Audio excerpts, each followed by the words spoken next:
Pantai Kelayar adalah sebuah pantai dengan pasir putih dan batu karang serta tebing-tebing batu yang mengelilingi. Pantai ini terletak di Pacitan, Jawa Timur dan berbatasan dengan Wonogiri, Jawa Tengah.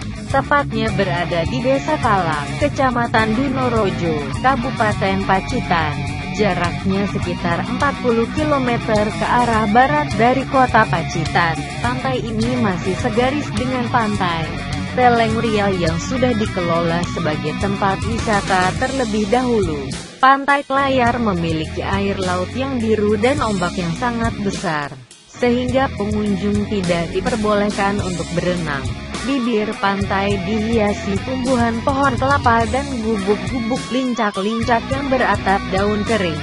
Karang-karang di wilayah pasang surut juga masih terawat dengan alami.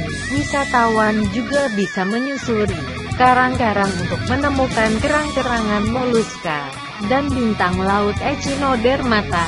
Di samping itu juga di sepanjang batuan juga terdapat limpet dan rumput laut yang tumbuh di sekitar bebatuan. Wisatawan bisa melihat langsung masyarakat setempat memanjat pohon kelapa guna diambil air deresan, bahan baku untuk pembuatan gula Jawa, atau hanya untuk disuguhkan langsung kepada wisatawan sambil menikmati keeksotisan alam Pantai Kelayar.